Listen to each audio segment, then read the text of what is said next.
Monsieur Vital Kamerhe, bonjour. Bonjour, Christian Lusakwedo. 2 heures d'entretien avec le président. C'était votre première rencontre depuis 2 ans? Oui. De quoi a-t-il été question ce soir? Nous avons parlé d'abord de notre partenariat que nous comptons renforcer à travers nos partis INC et IDPS et bien plus au sein de l'Union sacrée. Nous avons parlé des défis auxquels le pays doit faire face maintenant ou auxquels le pays est confronté présentement. Des défis sécuritaires avec l'Est du Congo qui est en ébullition en ce moment. Les défis alimentaires, c'est-à-dire avec cette pauvreté criante.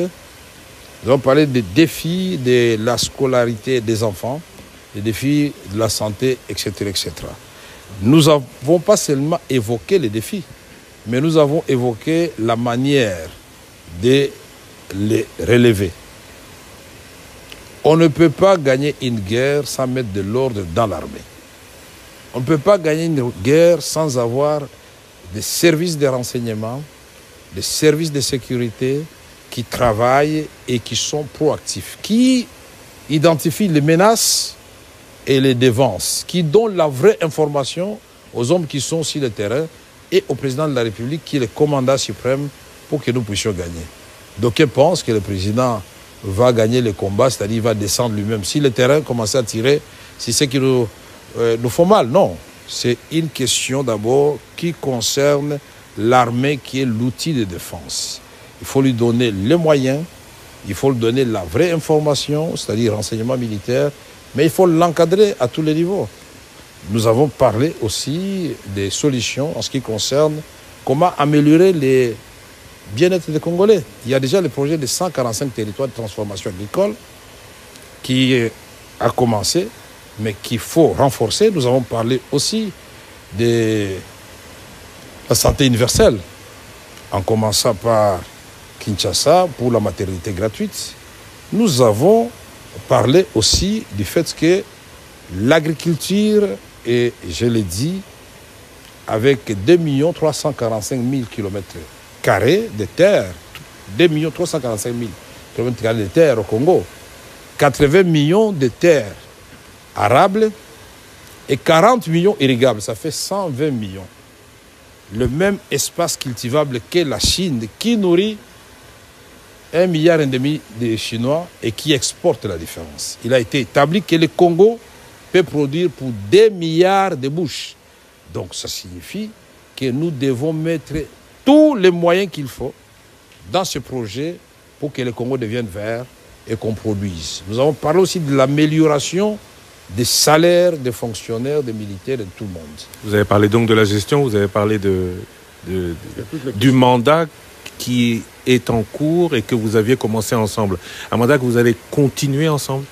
Oui, on va les continuer ensemble, bien sûr, parce que le projet de 100 jours a fait couler beaucoup d'encre sous le pont.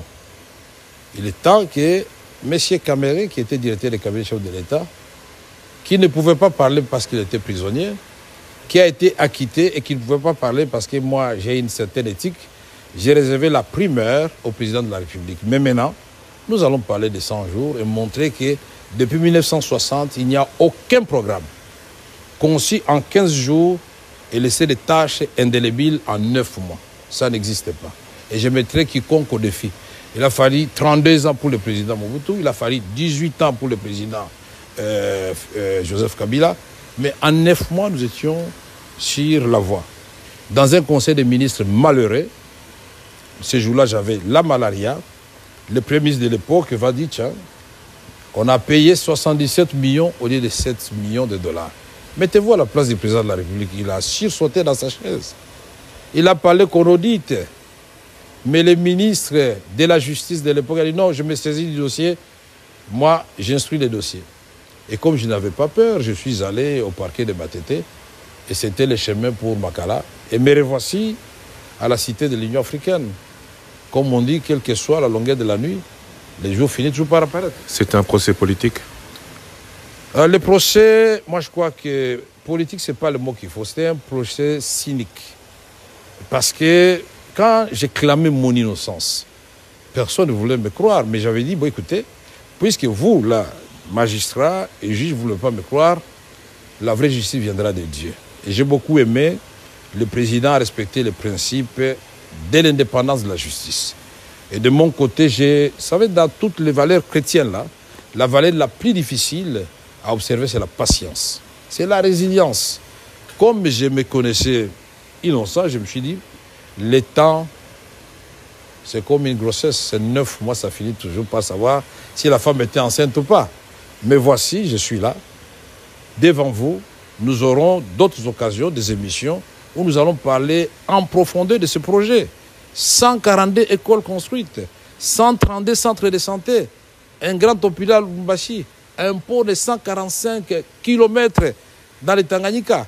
Nous ne parlons pas de tout ce que nous avons fait comme incubateur au Kivu, qui emploie 2000 petits pour produire du tilapia. On n'importe plus du tilapia au sud Kivu. Je ne voudrais pas dire ce qui a été fait dans les Kasaï. Au moins une province, chaque province parmi les 26 a été touchée par au moins 3 projets. Que ce soit 77 ou 7 millions, beaucoup de gens aujourd'hui se posent la question suivante, où est passé cet argent? Est-ce que vous vous sentez aujourd'hui redevable de cette réponse à la population? Non, aujourd'hui, moi, je dois remercier d'abord la Cour de cassation. Puisque pour beaucoup de gens, ils ne savent pas que la Cour de cassation, c'est la Cour qui juge les jugements. Pour savoir si le jugement qui a été rendu au degré inférieur est conforme au droit. Ils ont cassé le jugement, pas sans renvoi, avec renvoi, donc à la même juridiction. Aujourd'hui, je suis acquitté, je remercie tout le monde. Le maître mot maintenant, c'est le pardon. Pardonnons-nous tous, mettons-nous ensemble pour bâtir un Congo où il fera beau vivre. On se moque de nous. Avec tout ce que nous avons comme richesse, comme ressources, nous passons notre temps à nous faire des coups bas, à nous détester, à nous insulter sur la toile à longueur de la journée. Moi, j'ai dit, et je le répète, l'épreuve en durée est en dessous de ce que l'on peut donner à sa patrie, à sa nation, à la communauté congolaise, à laquelle je suis attaché profondément. Je vais organiser une messe d'action de grâce à Kinshasa comme à Bukavu pour remercier le Seigneur de m'avoir gardé en vie. Je pouvais mourir. Là, ce n'est pas un endroit où il faut souhaiter envoyer quelqu'un. Vous parlez de la patrie, vous parlez de la nation. Cette patrie, cette nation est aujourd'hui menacée encore à sa partie orientale. Le gouvernement parle et avance des preuves d'agression du Rwanda sous couvert du M23. Est-ce que c'est aussi votre opinion? Qu'est-ce qui doit être fait? On passe à la manière forte ou, comme vous l'avez fait dans le passé, on pacifie? Non, nous avons parlé avec le président, entre autres, de cette question, de la pacification de l'Est du Congo. Et tous nous sommes d'accord qu'il n'y a pas que l'option militaire. Je lui ai dit, ce que nous avons fait à son temps. Et toi, Christian, tu étais témoin puisque tu m'as accompagné dans cette caravane de la paix.